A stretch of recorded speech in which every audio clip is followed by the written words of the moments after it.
National iodine deficiency disease control programme, यानी कि राष्ट्रीय आयोडीन अल्पता विकार नियंत्रण कार्यक्रम। आपने इस शब्द को पहले कहीं सुना है? इसमें एक शब्द परिचित लग रहा है, जो गृह विज्ञान के स्टूडेंट्स हैं, आयोडीन शब्द आपने सुना है ना? तो आयोडीन अल्पता विकार यानी कि आयोडीन डेफिशिएंसी डिजीज के बारे में आपको आज कार्यक्रम जो है इसमें आपको जानकारी दी जानी है। विधिवत इस कार्यक्रम के बारे में बताने से पहले मैं जानना चाहूंगी सबसे पहले कि हमारे भोजन में कितने पोषक तत्व पाए जाते हैं? खड़े होकर बताओ बेटा। 5 नाम बताएंगे। खनिज लवण, वसा, कार्बोहाइड्रेट, प्रोटीन, विटामिन। कोई और इसको प्रॉपर वे में, जैसे मैं क्लास में बताती हूँ उस तरीके से बताएंगे। ये 5 पोषक तत्व सही हैं, लेकिन इनका क्रम सही नहीं है। इनका क्रम इनकी भोजन में उपलब्धता के आधार पर निर्धारित किया जाता है। सबसे पहले कार्बोहाइड्रेट, उसके बाद प्रोटीन, फिर वसा, फिर विटामिन और अंत में खनिज लवण। बच्चों, मैंने कहा आपसे भोजन में उपलब्धता के आधार पर, यानी कि हम अपने भोजन का 60% किससे ग्रहण करते हैं? कार्बोहाइड्रेट से। इसलिए उसका नाम सबसे पहले। तत्पश्चात प्रोटीन, वसा, विटामिन और खनिज लवण। जो आज का हमारा मुख्य केंद्र बिंदु है, हमारा मेन टॉपिक है, वो है आयोडीन। उस पर आते हैं। सबसे पहले वो एक प्रकार का खनिज लवण है। क्या है बच्चों? खनिज लवण। आयोडीन खनिज लवण है। खनिज लवण भोजन का एक मुख्य पोषक तत्व है। इसका एक दूसरा नाम भी है। क्या कोई बच्चा बताएगा मुझे? इसलिए पूछ रही हूँ क्योंकि मैं टॉपिक क्लास में कवर करवा चुकी हूँ। इसका दूसरा नाम है लघु तत्व या सूक्ष्म तत्व। लघु मतलब छोटा, सूक्ष्म मतलब भी छोटा। यानी कि हमें खनिज लवणों की अपने भोजन में बहुत ही अल्प मात्रा में आवश्यकता होती है, लेकिन ये अल्प मात्रा नियमित होनी चाहिए। कैसी होनी चाहिए? नियमित। हम डेली इसको कंज्यूम करें, डेली अपने भोजन में ले, लेकिन बहुत ही न्यून मात्रा हमें इसकी आवश्यक होती है। ऐसा नहीं एक दिन हमने बहुत अधिक मात्रा में सारे खनिज लवण वाले पोषक तत्व खाद्य पदार्थ ग्रहण कर लिए और उसके बाद नहीं, ऐसा नहीं। नियमित और लघु तत्व मतलब न्यून मात्रा। अब हम आते हैं आयोडीन क्या है। ये हमने जान लिया, आयोडीन एक खनिज लवण है और इसे हम लघु तत्व के रूप में या सूक्ष्म तत्व के रूप में भी जानते हैं। आयोडीन, आपका प्रश्न हो सकता है मैडम हमें आयोडीन कैसे मिलता है?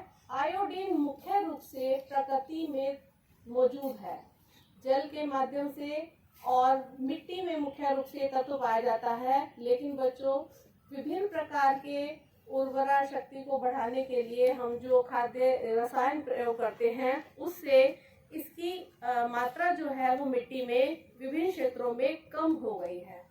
तटीय क्षेत्रों में देखने में आया है कि आयोडीन की कमी से होने वाले रोग बहुतायत में पाए जाते हैं।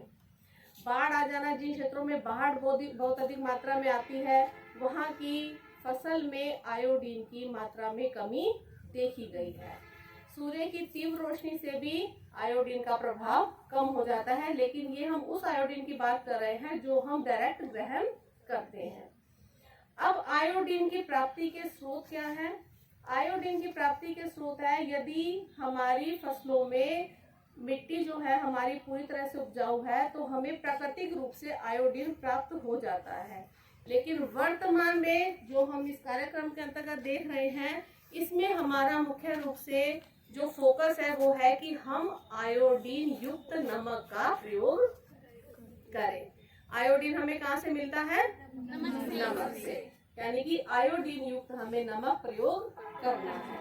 आप कह सकते हैं मैडम बिना नमक के तो कोई खाना ही नहीं खाता, बिना नमक के खाने में कोई स्वाद ही नहीं है, तो आयोडीन तो हमें मिल ही रहा है।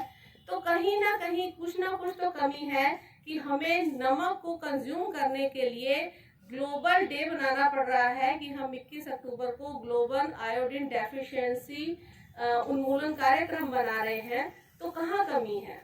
कमी है कि हम सही मात्रा में और सही क्वांटिटी में हम आयोडीन को ग्रहण नहीं कर पा रहे हैं। आयोडीन की प्राप्ति का स्रोत मैंने आपको बताया मुख्य रूप से नमक ही है। आयोडीन युक्त नमक का हमें प्रयोग करना चाहिए और उसकी पहचान बताई है आयोडाइज्ड नमक, आयोडाइज्ड सॉल्ट। आयोडीन युक्त नमक जो हमारा नमक का पैकेट है उसके ऊपर क्या बना रहता है बच्चों, कोई बताएगा मुझे?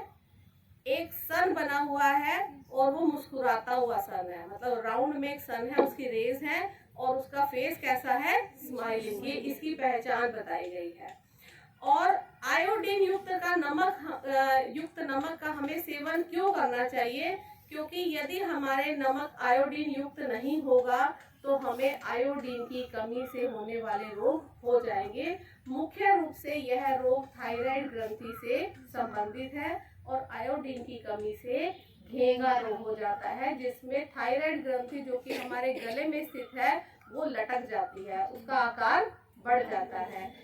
घेंगा रोग आयोडीन की कमी से होता है, ये हम सब जानते हैं, लेकिन इसके अतिरिक्त बौनापन, कद में, लंबाई में कमी, ये भी आयोडीन की कमी से है। और मानसिक विकार, ये भी आयोडीन की कमी से होते हैं।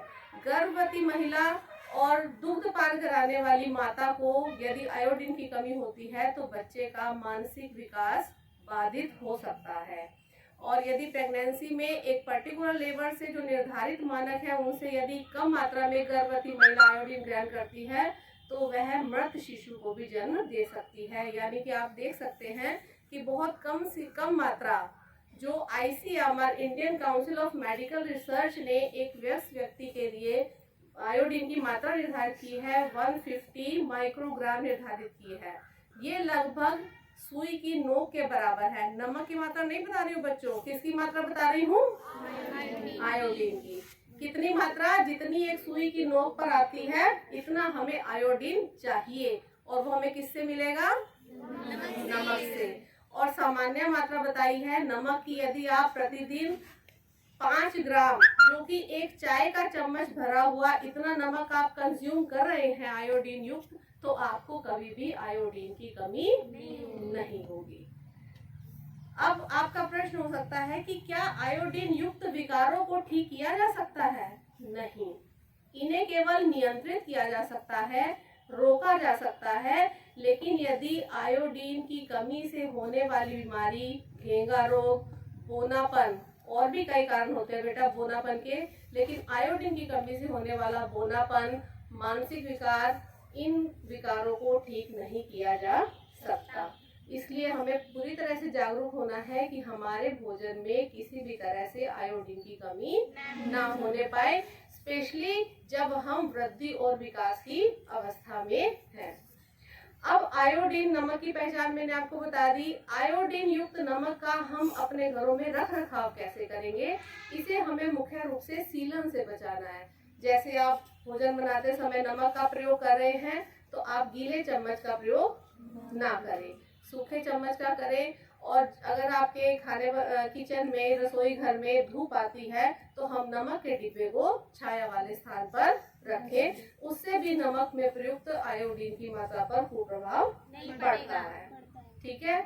और इसके साथ ही साथ जितनी भी जानकारी आपको दी गई, आपसे विनम्र निवेदन है कि आप अपने घरों में अपनी माता से, पड़ोसियों से, बहनों से, जिन्हें भी आपको लगता है कि इस जानकारी से लाभ हो सकता है, इस कार्यक्रम, इस जानकारी को आपके साथ शेयर करने का मुख्य उद्देश्य ये है कि आप इस ज्ञान को, जानकारी को अपने तक सीमित ना रखें और औरों को भी बताएं, जिससे सभी इनसे लाभान्वित हो सके और हमारा ये कार्यक्रम सफल हो।